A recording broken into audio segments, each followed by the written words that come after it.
Welcome back to Truck and Talk, your pit stop for fresh takes, smart strategies, and the people keeping freight in motion.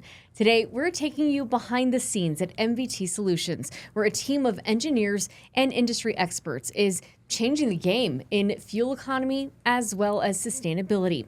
And not just for us at MVT, but for fleets across the industry, from biodiesel blends and aerodynamic trailer testing to partnerships with some of the biggest names in transportation. This team is combining data and innovation to drive measurable results. And leading the technical side of that effort is Daryl Bear, a former race car engineer and now the COO and Lead Engineer at MVT Solutions. Daryl, welcome to Truck and Talk. Thank you. It's a pleasure to be here. So first, we want to kick off each episode with our Fuel for Thought. It's a quick look at what's shaping the industry right now. One major shift, biodiesel blends. MVT has adopted B30, a blend made from renewable sources like recycled cooking oil, helping cut emissions and improve engine health without sacrificing performance. The U.S. Department of Energy reports that B30 can reduce greenhouse gas emissions by up to 20%, and it's compatible with the fleets we already have. So, Daryl, why was B30 the right choice for MVT, and what are the kind of results that you've seen? Well, of course, there's a lot of results. It really depends on, a higher look with what the company itself is doing. But from a sustainability standpoint, the whole thing about biodiesel is that, of course, it is sustainable. It's made from plant-based materials, so it doesn't come out of the ground. And the big thing is that when you grow plants, they're taking carbon from the atmosphere, so it's carbon neutral, or in some cases actually carbon positive. So, the whole point for MVT is, of course, being more green, but then from a financial perspective, it can be better as well. So let's talk about your background. You said you worked in race cars. So how did your background in racing lead to this work with commercial trucks? Yeah, it was kind of an interesting transition. Well, I always wanted to work in racing, so I really made a path toward that my whole life, growing up and going through school and stuff, and of course got into professional racing. And when you work in motorsports, I was mostly in the Indy Racing League. It's really all about efficiency. Instead of making something going faster with a truck, you're making it go further. So it's really trying to get the most performance out of a vehicle, and when you're sort of splitting hairs and trying to get the last little bit, you have to have a lot of very high-tech tools and ability to measure and make decisions, technical decisions. So really what we started to do was, when I started looking at how to improve fuel economy, what I found was that there were a lot of things that improve fuel economy, but not a lot of good measurements out there. So there's a lot of discrepancy and arguments on what worked and what didn't. So I started looking at how we measure on race cars and then applying that to trucks, and developed a whole different test method and analytical methods that could measure things a lot more precisely. And then at the same time, when we started doing that, we started to find that there was different science behind it that people weren't really looking at. So it just sort of, the clouds kind of parted and just showed a lot of new sort of the science behind fuel economy. And that just really opened the door to a lot of things. I would imagine that when you were working with race cars, fuel economy was not at top of mind. It really depends on the kind of racing. The kind of racing I was doing, it wasn't as big a deal. You could go the whole distance with fuel. But in somewhere like the Indy 500, it's very important because of pit stops. NASCAR is important as well. Something like the 24 Hours of Le Mans, it's very important. So it really depends, and drivers can make a big difference in that as well, just like they do in trucks.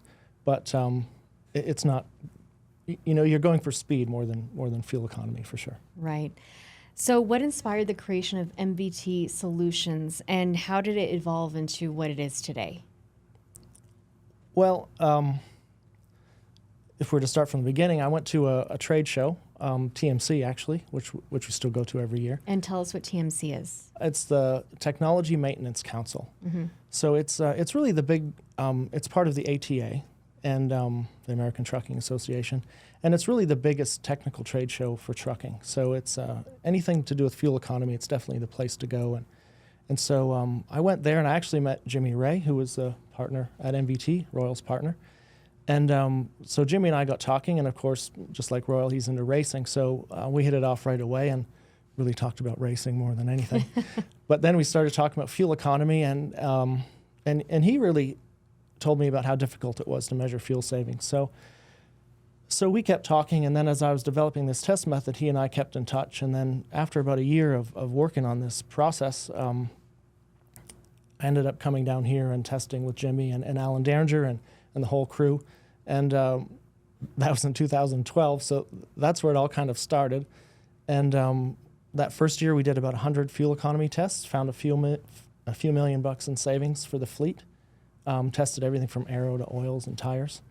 And then, so we did that for a few years on and off. And then in 2016, we talked again and decided, hey, let's partner up and do this together where we can do the testing, but try and involve more people in the industry so that, we can test for vendors but publish the results and they get the benefit of it.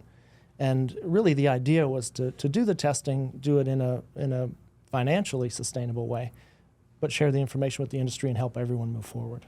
So when you said you found, millions of dollars in savings, I would think that's a lot of money. Is that a lot of money when it comes to, a budget like MVT? Oh, yeah, of course. I mean, anything is.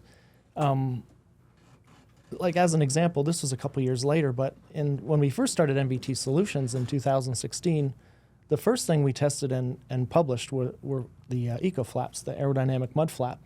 And the way it started was, Royal said, well, we're not going to put these fly swatters on our equipment, because they're kind of funny looking, and they really do look like fly swatters. But then we tested them, and they were about 0.7 gallons per 1,000 miles, around 0.7%.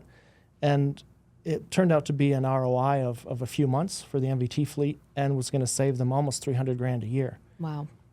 And so obviously like $300,000 is a good chunk of money, especially when it's recurring every year.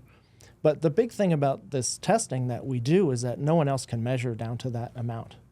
To get under in the range of 1% is pretty much unheard of. So that was something new as well. And that was something that the product company Eco Flaps really struggled with. They would try and sell their flaps, but people couldn't measure what they saved. So MVT was among the first to use trailer skirts. So what other early decisions helped improve MPG? A lot of those decisions were before my time, but that's what brought me to MVT. Really was the knowing that they were a leader in the industry. But some of those early stories, I'm probably not the best one to tell them for sure, but there are definitely some funny stories about them. Looking at buying trailer skirts early, and they were a couple grand per trailer then, very expensive. So they started making their own and kind of going down that path. And then as the price came down, then it became more viable to install skirts from outside vendors. But there were many trailer skirt vendors in the early days, and eventually they just kind of weeded out. But yeah, there's the trailer skirts and of course the trailer tail that opens on the back of the trailer that MVT used for a long time. That saves a lot of fuel, but had its issues with operations and things like that. And then of course there's the wide base singles that MVT went to very early and was a real pioneer there as well. Okay, so tell us a little bit more about that. You mentioned the wide base singles. Yeah, on the tire side. Okay. Yeah, so the dual tires. I've always been the thing in trucking, and they call them 18-wheelers for that reason. But the wide base singles, they replace two dual tires with one single, and it's much larger. But it improves fuel economy just because there's less rubber moving, basically, if to put it simply. Mm-hmm. So that was a big improvement in fuel economy. But then over the years, as it became challenging with operations as well for a lot of fleets. And a lot of fleets tried them and then moved away from them and went back to duals. And as that has happened, more of the tire companies have invested their research and development more in the dual tires. So the gap between fuel economy and those two types of tires has got a lot smaller than it used to be. So what design choices like single axles or lighter specs do you think has paid off the most? That's definitely a question for Royal in terms of what pays off, but it really depends. Do you mean specifically for MVT? Yeah. Yeah, that's a good question. It seems like it's changed a lot over time, and I really don't want to speak on behalf of the fleet because they have a lot different insight than I do. in terms of what works in the grander scheme of things. But it seems like a lot of has changed over time. The trailer tails used to be a lot more functional when the drivers would get out and open them and close them, and the pool of drivers has changed a lot, especially with ELDs. We've noticed, it's harder for drivers to run more miles and make money, and it's just changed a lot where the drivers they don't seem to be as involved as they were, even when I first started getting involved in trucking. So without that ability, it's taken away the ability to use trailer tails as effectively. So, as much as you could save fuel, there was a loss there. But then, we did a lot of testing with the Michelin Aero kit, which was the skirts and a piece on the rear, and then mud flaps as well. And that was, that saves basically as much as what the trailer tail and skirts did, if you account for the trailer tail not always being open. So that's a long answer to a short question. But there's a lot going on there, obviously. So how do you approach testing all of these changes without disrupting the operations? That's another good question. Sounds like that's not a possibility. I'm just kidding. It's definitely a possibility. It depends who you ask. With operations, one of the first things that I learned with working with MVT is that, when you test it, it has to be non-disruptive to the company. Mm-hmm. So luckily with big companies, there's a lot of equipment. So really, we test very, very quickly compared to other people. And for us to test, really, Alan Derringer, the director of maintenance, said it best one day. We were testing at the track in Pecos, Texas, and we were doing, I think, 6 or 7 sets of tires in a day and just sweating like crazy. It gets hot there, and lugging around tires. And so not that his crew was complaining, but they were saying things, and he just stopped them all and said, "Look, we can either do all of this in one day, or we can do this over the next year. So let's just get it done and be done with it." So, doing a fuel economy test the way we do it, it takes some time, it takes some labor, but we can do in a day what a fleet attempts to do in a year. So it's not nearly as disruptive as what fleets are trying to do on their own. So what makes your testing process different from traditional SAE methods? From the outside, it looks very similar. Normally we run 2 trucks and trailers and drivers like they would do in the SAE Type 2 test. But those tests have been around since the 70s, early 80s, and they use a very analog system of weighing a fuel tank on a scale and basically measuring the fuel before and after. And so you get one measurement per vehicle per test where, they do 3 iterations, so they get 3. But we have millions of data points. We measure every milliliter of fuel, which is about 29 measurements per ounce. Wow.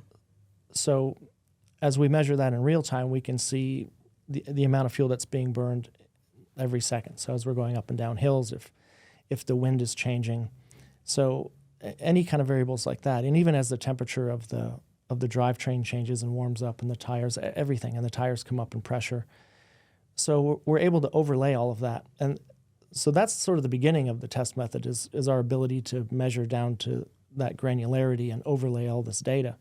But the second part is what we have patented, and that's where with the other things we measure, like we're measuring airspeed and wind direction and all of the aerodynamic forces and rolling resistance with the tires and all that, and we can overlay our calculations with how much fuel we're using. So like the fuel is constantly going up and down, but so are all the variables. So when we're doing our testing, we can overlay them and they're going up and down together, and it smooths out sort of the difference. So that's how we're able to get so much better accuracy, is that we, instead of the variables, changing by 1 or 2 or maybe 5%, we can get them down to, 0.2 or 0.3. It just smooths it out a lot more. It's kind of like when you fly in an airplane. If you look out of the wing, you can see the controls on the wings constantly moving. Mm-hmm.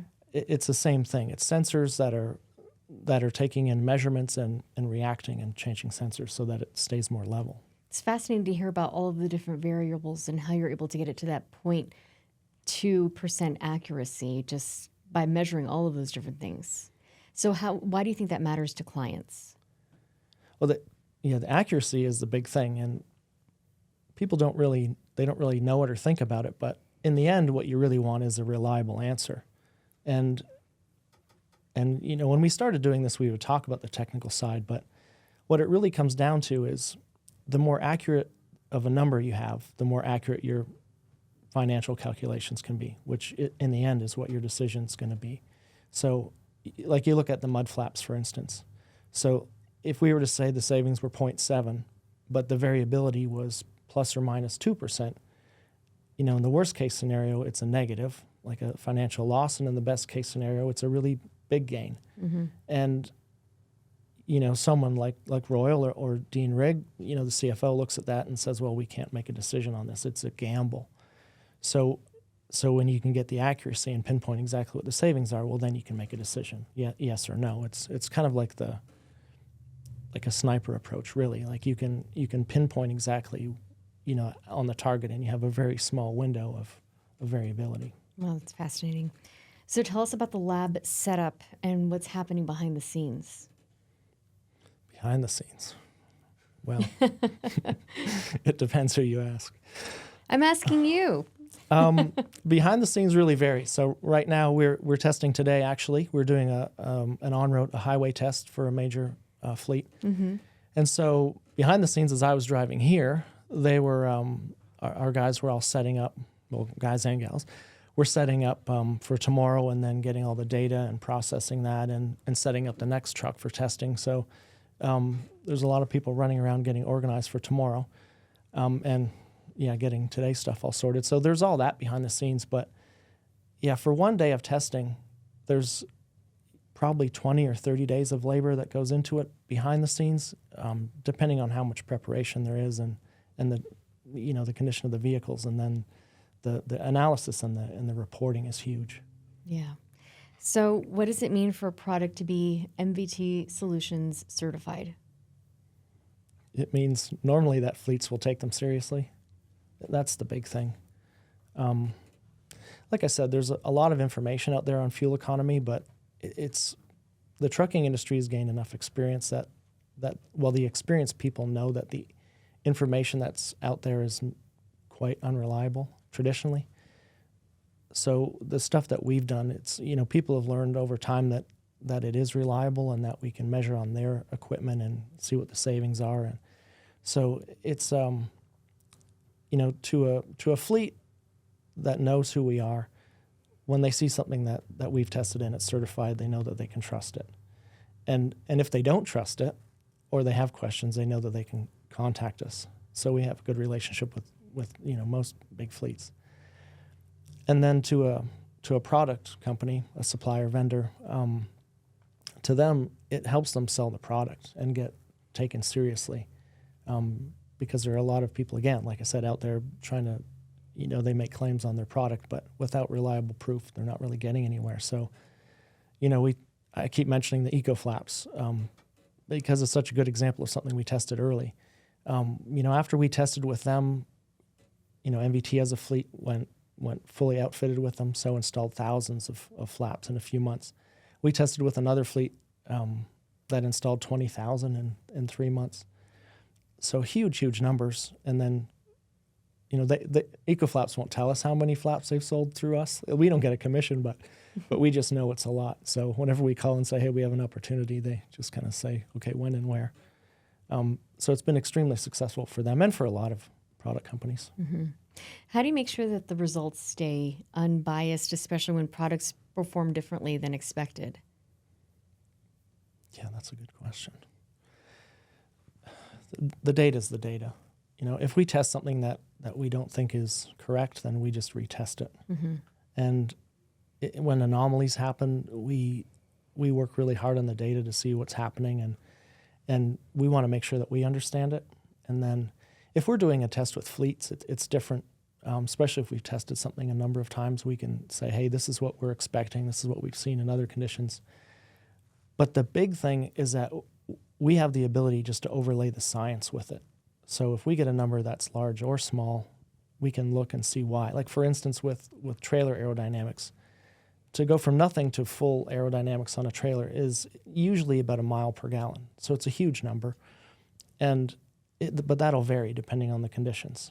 So, part of our testing is that we can account for the variables, but some of it with like a crosswind, which will impact the results as well for something that big. We can look at the crosswind and say, okay, this is why we're seeing bigger numbers or lower numbers right now. So we just have the ability to basically provide a wider range of numbers, if that makes sense. Mm-hmm. So you can name the company. Maybe you don't feel like naming the company, but just what kinds of companies are coming to you and what problems are they trying to solve? Yeah, that's a good question. In terms of companies, right now we work for 3 of the top 10 largest companies in the United States, which is obviously a big thing. Some of them we can talk about, some we can't, just due to confidentiality. But that's a big thing for us. It just shows how far we've progressed over time.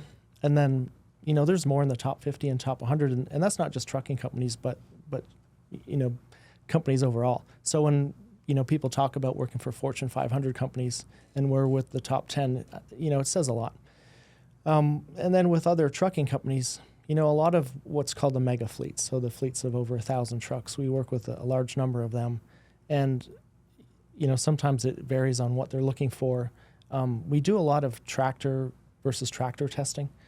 We've got into that a lot more, I should say, just to compare how the different specs work. So, these fleets that are often buying, 500 or 1,000 or more trucks a year, they want to compare different brands and different specs in them as well. So we've done a lot in the same way. We can get down to 0.2, 0.3%, so we can really pick apart how they perform and where. And not just that, but show how to improve them. Mm-hmm. And it's pretty regular that we can find half a mile to the gallon or maybe even a mile per gallon on trucks just by changing some parameters and some different things with specs. So that's been a big one.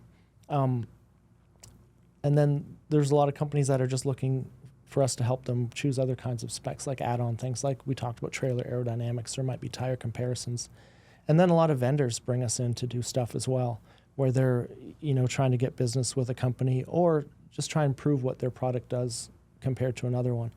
So the needs of our customers really vary a lot, but in the end, it's always the same. It's trying to see where they can save fuel for the fleet, and then increase revenue and business with it. But the interesting thing about working on fuel economy, at least from my perspective, is that, in my belief, is that everyone wins. The trucking fleet wins, the vendors win if they're selling product, the environment wins. So there's really no one losing at all, really. And people ask, well, why are we trying to help people, or why does MVT or Royal want to help all these other fleets or even his competitors? But it's really about trying to make everyone better and taking responsibility for the planet and what we can do. So it's been a really interesting journey. And when we work with people, everyone is of the same sort of feeling that, hey, let's get better together and help each other. And it's really created a really good network as well for people working together, both the vendors and the fleets. I really love hearing that. So we've seen case studies where clients saw millions of dollars in annual fuel savings. You mentioned earlier about the savings to the company. How common are those kinds of results? Very common. There's so much fuel to be saved in trucking. It's really quite mind-blowing. Any test that we've ever done, any company we've ever worked with in terms of fleets, we've always found savings. And MVT's, the perfect proof of that, which is another reason why when I first started doing this, I came to MVT first, because I thought, well, it's kind of like New York. If you can make it there, you can make it anywhere. So I thought if we could find fuel savings with MVT, then we'd be able to help anybody. And that's definitely how it's been. Like there's no question, if we work with a fleet, we're going to find savings. Yeah. I think you've already answered this, but I just want to underscore that you were saying MVT helps other companies, and that it's about the benefit is beyond MVT when you're talking about helping everybody, because you were talking about how it helps the environment, right? Yeah, absolutely. It's a huge thing. I mean, trucking as an industry is responsible for about 26% of all the fuel burned in the country. So obviously that's a huge amount of fuel. So if we can reduce that by 10%, obviously that's a massive difference. And 10% it's very doable. We've seen projects where we've done with fleets where we've, from start to finish, been 21, 22% improvements. Wow. And the biggest challenge then is them believing it, because they think, okay, there's no way that we could save this much fuel. So in that case, we typically do demonstrations and show like here's the numbers, drive around the track with us and you'll see the numbers before and see the numbers after. Or, if it's really bad, we'll get out weigh tanks, and then you physically lift the tank before and after, and when you lift it, you can feel the difference. Wow. Yeah, you let the one who complains the most lift the heavy tanks. Then pretty soon they're switching. They get to learn really quick, like what saves all the fuel. So how are you helping the company prepare for regulations like California's clean truck rules? Yeah, that's a tough one. Really, the fleet themselves make their decisions on how they want to go down that path. Whether it's getting ahead of compliance, or whether it's moving equipment out of the state, it really varies. But we definitely get a lot of questions and inquiries about directions on what people should do. And it really comes down to working one-on-one with the fleet and seeing what's going to work in their operations, and not just budget, but just their financials in general. So, typically, if a fleet is really looking to make changes and progress, we do basically we call it a buffet. We'll look at the fleet and their operations and see what all technologies would potentially work in their fleet. We'll test them all, and then we provide them a buffet. Like, here's all the things laid out in front of you. Here's what they save. Here's the ROI. Here's the profits. Here's how long they last.